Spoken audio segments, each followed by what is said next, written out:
decided I am too cold. It's that temperature. So, let's uncold oneself. Oh, look at this. We've got some decent quality cardboard. Look at that.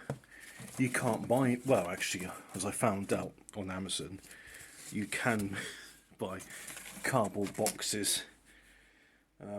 Question is that more cost effective than buying cardboard box full of firelighters?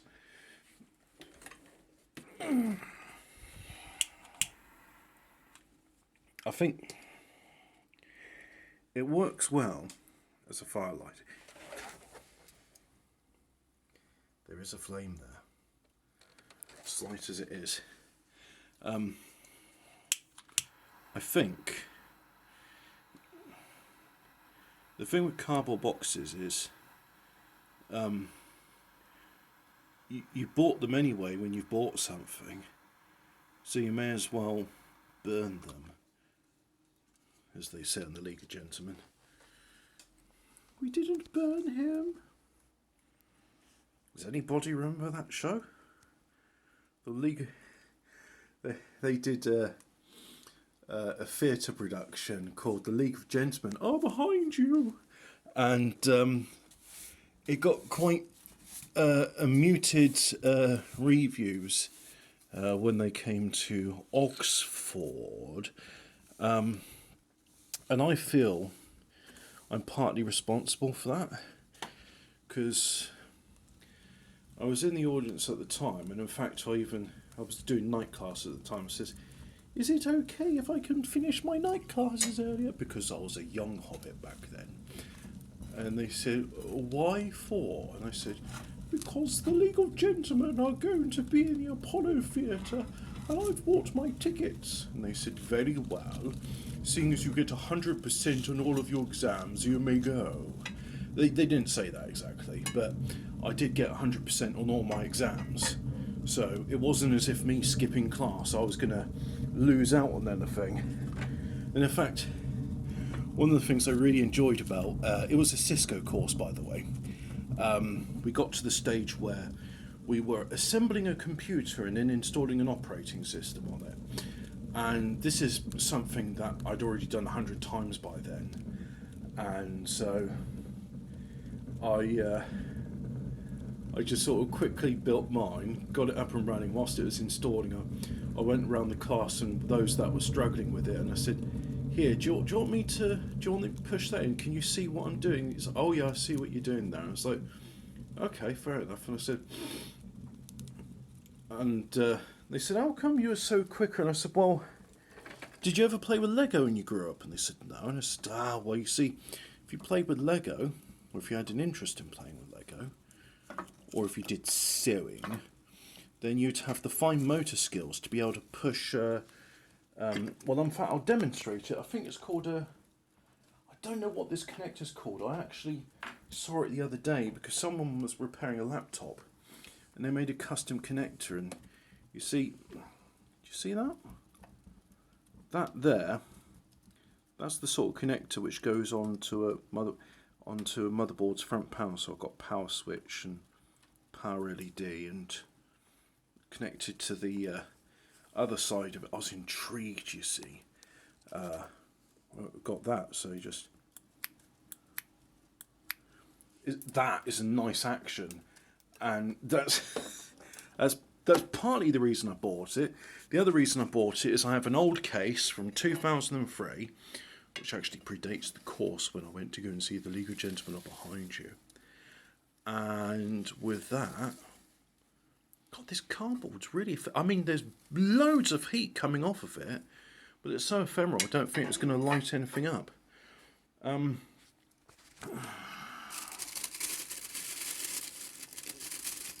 League of Gentlemen, that's it, right.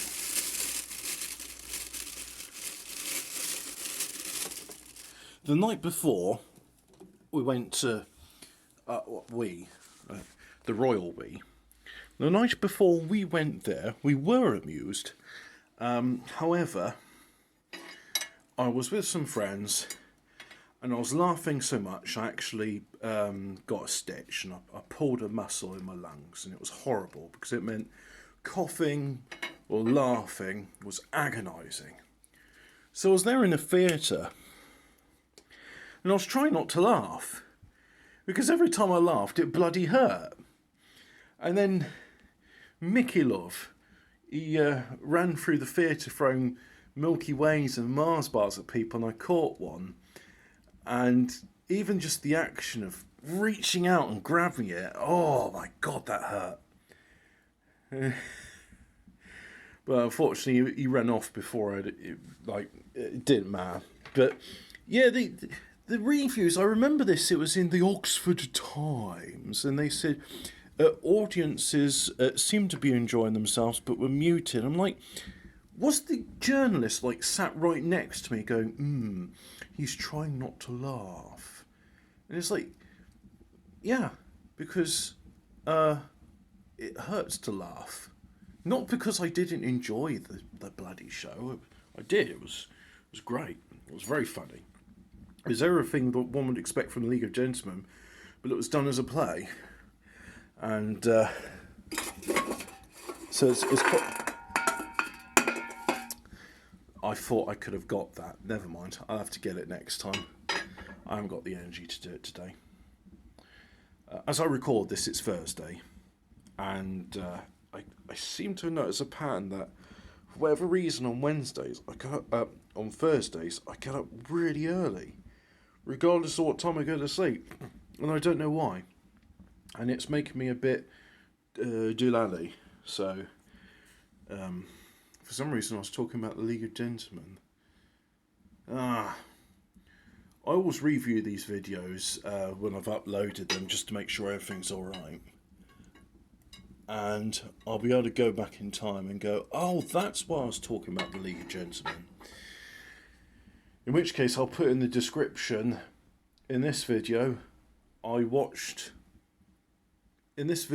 reminded myself of the League of Gentlemen. I didn't watch the League of Gentlemen. I haven't watched it in,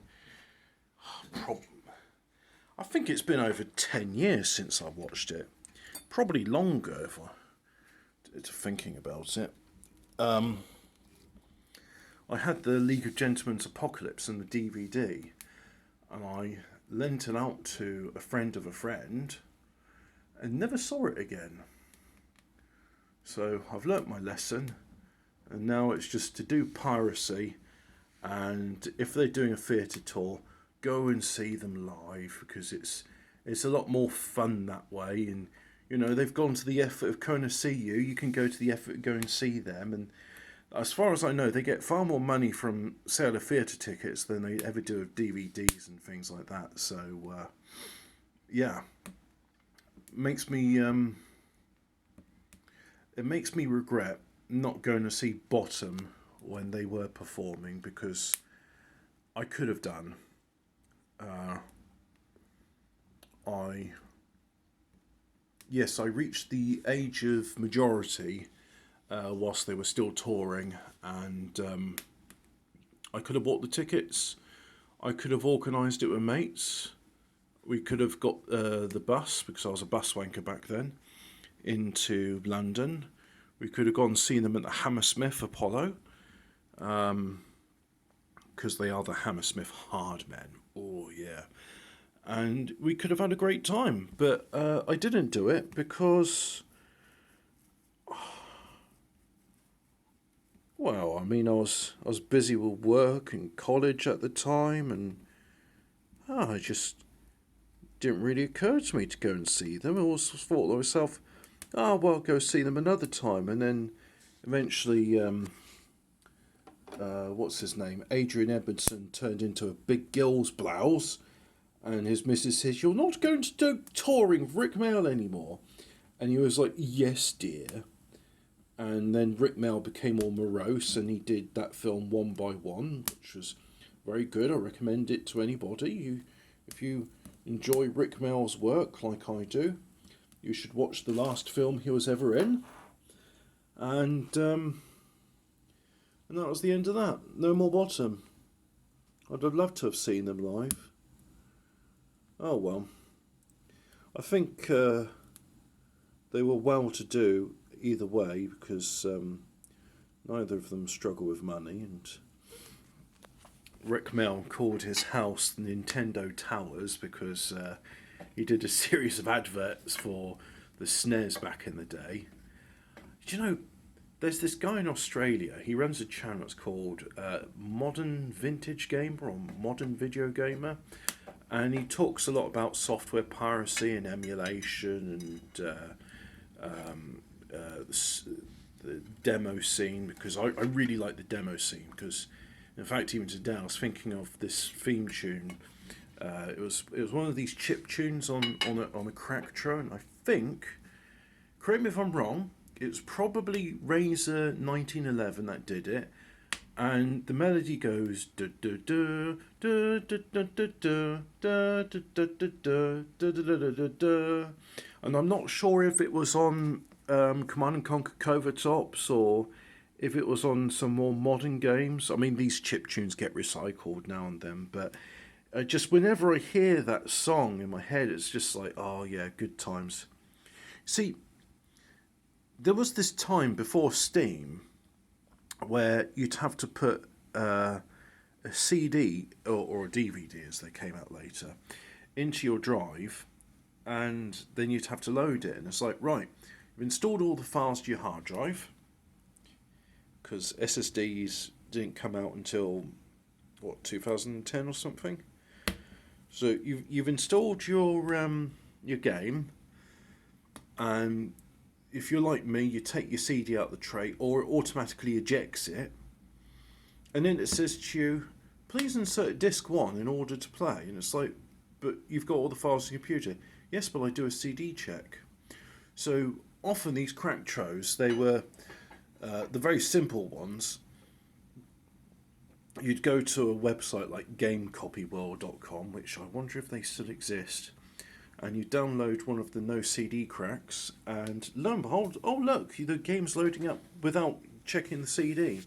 And some of the really good ones, they'd even do this downloadable patch where they replace intro video files with these 0-byte intros, and that way you could get over the 30 seconds of an unskippable intro like you would in EA games, for example, because they insisted on having unskippable intros with the EA logo, which I became to loathe. Yeah.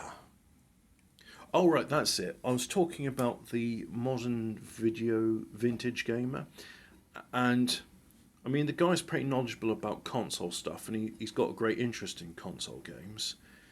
And I think the most interesting video he's got on his channel at the moment is a chap is working on a demake of Portal, so it runs on the N64, which is a significant technical achievement because, the N64's hardware is limited, and getting it to work the way it does is very, very clever. And even though I'm not particularly interested in, I mean, I played Portal the way that it came out, but I'm not interested in playing it again. But anyway, point being is modern video gamer, he doesn't call the Nintendo's Super Entertainment System a SNES like everybody else I know. He insists on calling it the SNES. And I was like, that just seems really convoluted and an absolute mouthful. Why can't you just call it a SNES? Funny enough, I've been listening to a story series, and I'll probably do a review of it next time I play Factorio. But one of the main characters in it, who's unfamiliar with modern terminology, has been told, oh, you need a DNA lock to continue. And so she puts her palm on this palm reader, and she says, please scan my DNA to confirm that I am who I say I am. And then her assistant reminds her, says, actually it's pronounced DNA. And it's like, no, it's the SNES. I'm not going to call it the SNES. It's like, for example, and there's nothing wrong with doing this, but it infuriates me even so. Ford, back in 2000, maybe even earlier, made a small hatchback, which I think is very cool. And for some reason, I thought the original version was rear-wheel drive, which I thought, oh my god, you've just made a Drift King. And it's called the Ford Ka, with the letters, it's spelled K-A. And a lot of people insist on pronouncing it the Ford Ka. And it's like, no, it's literally the Ford Ka, like the Egyptian letter of the alphabet, which is pronounced Ka. And they write it Ka because using the Roman alphabet, in order to write the word or the phoneme of car, you write Ka. But so many people insist on saying, oh, it's a Ford Ka. It's like, yeah, but that's like saying, oh, the Ford FOC US. So, or you could call it the Focus. Oh no, you're supposed to sound out the individual letters. Lorry drivers do the same thing. There is a German manufacturer of lorries with the initials MAN, probably mean München Arbeiters Nibelung or something. And many, including people more knowledgeable about lorries, insist on saying it. Oh, it's MAN. It's like, yeah, or. And hear me out, lads, right? Could you pronounce that as man? I mean, another example of that is the Belgian-Dutch company, DAF. I mean, I'm sure that stands for, let's think, a place in either the Netherlands or Belgium begins with a D. What do we just call it? Dinky Autos Fabriek. There we go. Dinky Autos Fabriek. There. You see, you could pronounce DAF as DAF, but nobody does. You know, why am I on the thing about the Ford car and that? People sounding out the letters. DNA. Oh yeah, I was talking about that. And that was a tangent on from something earlier. Dina. Oh, it doesn't matter. Anyway, look. It's a F-I-R-E, or a fire, as I like to think of it as.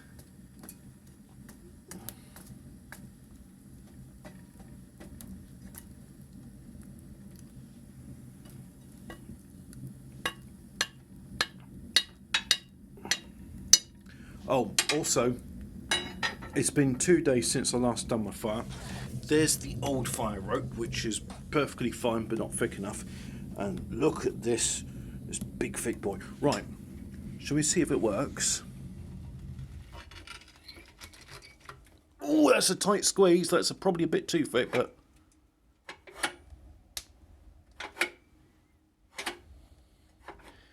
Yep.